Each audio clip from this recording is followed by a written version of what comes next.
Halo semuanya, selamat datang di sesi bedah materi kita kali ini. Hari ini kita bakal bahas satu skill bertahan hidup yang super penting di dunia nyata, tapi sayangnya jarang banget diajarkan di kelas, yaitu tentang hak dan kewajiban kalian dalam layanan jasa keuangan. Coba diingat-ingat, pernah nggak sih kalian tiba-tiba ditelepon debt collector yang marah-marah, padahal pinjem uang sepeser pun nggak pernah? Atau mungkin saldo tabungan mendadak ludes kepotong biaya admin gaib yang entah dari mana asalnya. Nah, kejadian-kejadian ngeselin kayak gini tuh nyata banget dan sering kejadian di sekitar kita. Oke, mari kita bedah tuntas masalah ini. Biar obrolan kita nggak kemana-mana, ini peta belajar kita hari ini. Mulai dari tujuan pembelajaran, lanjut ke hak dan kewajiban konsumen, peran pelindung OJK, waspada bahaya pinjol ilegal, langkah pengaduan, sampai nanti kita tutup dengan rangkuman dan refleksi. Oke, kita masuk ke bagian pertama, persepsi dan tujuan pembelajaran. Singkatnya nih, setelah sesi ini selesai, kalian gak cuma sekedar tahu apa itu jasa keuangan. Kalian bakal benar-benar menguasai apa saja yang jadi hak kalian, paham tanggung jawabnya, tahu cara kerja OJK, dan yang paling krusial, kalian tahu persis gimana cara melawan kalau suatu saat merasa dicurangi. Lanjut ke bagian kedua, hak dan kewajiban konsumen. Jadi begini, hukum di Indonesia itu menjamin perlindungan kalian. Ada 8 hak utama nih.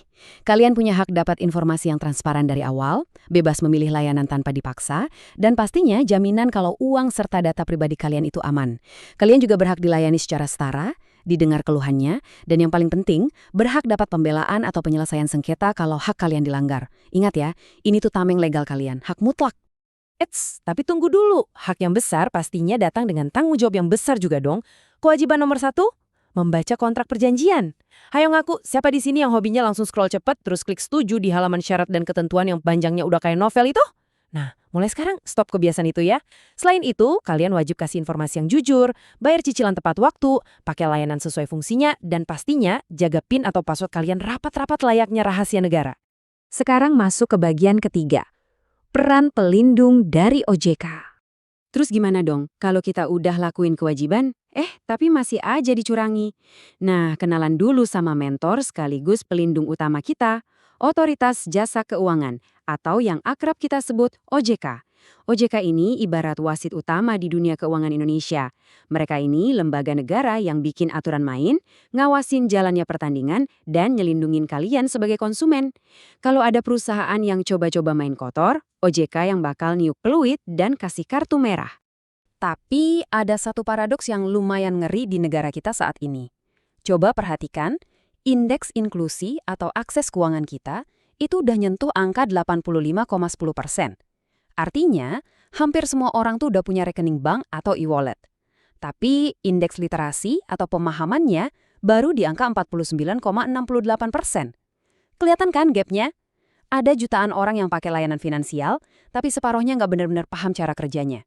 Nah, di celah ketidaktahuan inilah para penipu biasanya beraksi. Makanya, kita masuk ke bagian keempat, waspada bahaya pinjol ilegal. Ini penting banget. Coba perhatikan baik-baik. Ini adalah contekan utama kalian buat bedain mana layanan yang aman dan mana yang bakal memangsa kalian. Pinjol yang legal itu pasti terdaftar resmi di OJK, bunganya transparan dan diatur, terus kalau nagih juga sopan. Dan ingat, mereka cuma boleh akses camilan alias kamera, mikrofon, dan lokasi. Nah, sebaliknya, pinjol ilegal itu liar banget. Nggak ada izin, bunganya mencekik nggak karuan, nagihnya pakai ancaman kasar, dan yang paling serem, mereka bisa meretas seluruh kontak di HP kalian buat neror keluarga dan teman-teman kalian. Ngeri banget kan? Selain pinjol, kalian juga harus ekstra hati-hati sama investasi bodong. Tanda-tanda bahayanya tuh gampang dikenali kok. Biasanya mereka janjikan keuntungan raksasa dalam waktu singkat yang rasanya nggak masuk akal. Terus legalitasnya alias izin OJK-nya nggak jelas atau malah nggak ada. Sering juga mereka maksa kita buat buru-buru transfer saat itu juga atau pakai skema Ponzi di mana kalian diwajibkan cari anggota baru terus-menerus. Kalau udah nemu tanda-tanda begini, percaya deh, mending langsung kabur sejauh mungkin. Masuk ke bagian kelima, langkah tepat mengajukan pengaduan. Coba deh kita bayangin posisi Sari. Dia ini pinjam 1 juta rupiah lewat iklan di media sosial. Tahu-tahu, pas cair uangnya dipotong biaya admin tersembunyi sebesar 400.000. Belum hilang rasa kagetnya, pas dia telat bayar 2 hari aja, utangnya mendadak bengkak gila-gilaan jadi 3 juta rupiah. Nyesek banget kan? Ini contoh nyata gimana kurangnya transparansi bisa menghancurkan finansial seseorang dengan sangat-sangat cepat. Kalau kalian, teman atau keluarga sampai terjebak di situasi mimpi buruk kayak Sari tadi, ingat satu angka darurat ini. 157. Yap, 157. Ini adalah hotline resmi kontak OJK yang siap jadi saluran bantuan darurat pertama kalian. Terus gimana urutan cara melawan yang benar dan legal? Pertama banget, ajukan komplain langsung ke lembaga keuangannya. Kalau mereka lepas tangan, langkah kedua, laporkan ke OJK via portal APPK secara online atau telepon ke 157 tadi. Ketiga, kalau masih buntu juga, bakal ada mediasi sengketa gratis lewat LAPSSJK. Dan langkah keempat, kalau semua jalan udah dicoba dan gagal, kalian punya hak penuh buat menggugat ke pengadilan. Ingat ya, kalian gak pernah sendirian. Ada sistem hukum yang siap ngebela kalian. Oke, kita sampai di bagian ke-6, rangkuman dan refleksi diri. Pada dasarnya, sistem keuangan yang sehat itu ibarat jalan dua arah yang saling melengkapi. Sebagai konsumen, kita berhak atas keamanan dan transparansi, tapi ya kita wajib baca kontrak dan bayar utang. Di sisi lain, lembaga keuangan berhak nerima pembayaran dari kita, tapi mereka mutlak punya kewajiban buat lindungin data kita dan bersikap adil.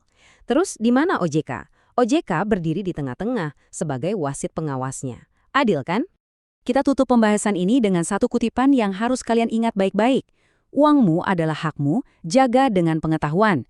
Selalu pegang prinsip aturan 2L, legal dan logis. Pastikan layanannya berizin resmi alias legal dan tawarannya masuk akal sehat alias logis. Sekarang, setelah punya semua senjata pertahanan diri ini, pertanyaannya balik ke kalian, apakah kalian bakal biarin uang hasil keringat kalian dirampas gitu aja? Atau kalian mau bangkit melindunginya layaknya konsumen yang cerdas? Keputusan sepenuhnya ada di tangan kalian. Terima kasih udah menyimak sesi bedah materi ini, dan sampai jumpa.